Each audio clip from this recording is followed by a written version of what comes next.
नाज़रीन, नाले वारी लेखिका यास्मीन बिरोही जी ॿारड़ाणे अदब बाबति लिखियल किताब जी मुहूर्ती तक़रीब लाड़काणे में मुनक़िद कई वई, जंहिंमें अदीबनि, लेखकनि ऐं सान्यावंदनि वॾे अंग में शिरकत कई। उन हवाले सां रिपोर्ट करे रहियो आहे रशीद समो।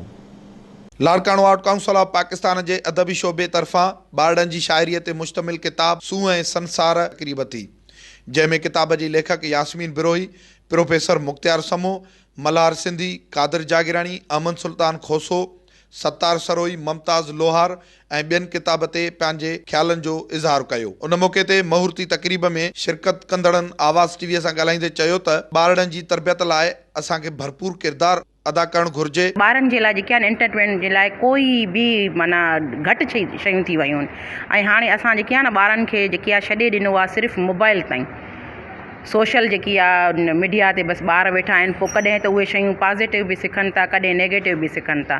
उन खां बाद में पोइ मां सोचियो त कुझु ॿारनि जे लाइ कजे।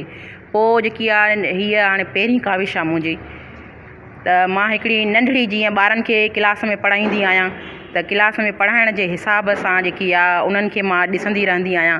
पोइ उन्हनि जे मूड ते जेकी आहे पोइ जेकी आहे कॾहिं जेकी आहे मां कहिड़ो लिखियो बेत, कॾहिं कहिड़ो लिखियो हिकिड़ी नंढड़ी कोशिशि आहे मुंहिंजी।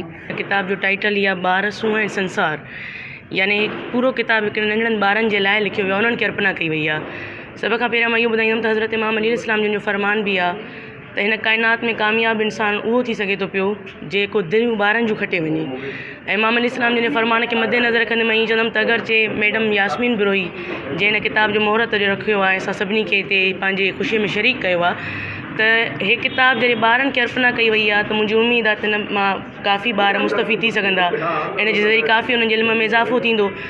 अॼोकी हीअ तक़रीब मैडम यास्मीन बिरोहीअ जी शाइरीअ जो किताब जेको ॿारनि लाइ लिखियलु आहे, ॿार सूंह ऐं संसार जी मुहूर्त जे हवाले सां हीअ तक़रीब रखियलु आहे। ऐं असांजी इहा कोशिशि आहे आर्ट्स काउंसिल जे तरफ़ां त असां हिते इल्म ऐं अदब खे फ़रोग़ ॾियण जे लाइ प्रोग्राम करायूं, जंहिंमें असां किताबनि जी मुहूर्त ऐं उन खां अलावा मुशाइरा, अदबी सेमिनार ऐं मुख़्तलिफ़ अदबी मौज़ूअनि ते लेक्चर प्रोग्राम रथियल आहिनि। ॿारनि जे शाइरीअ जो मजमू आहे, उनजो नालो आहे ॿार सूंह ऐं संसार। उनजी अॼु सिंधी अदबी आर्ट्स काउंसिल जे तरफ़ां मुहूर्त थी रही आहे ऐं तमामु ख़ुशि आइंद ॻाल्हि आहे त ॿारनि जे शाइरी जा किताब या ॿारनि जे अदब जा किताब उहे लिखजनि था, उहे छपजनि था ऐं उहे मार्केट में बि अचनि था।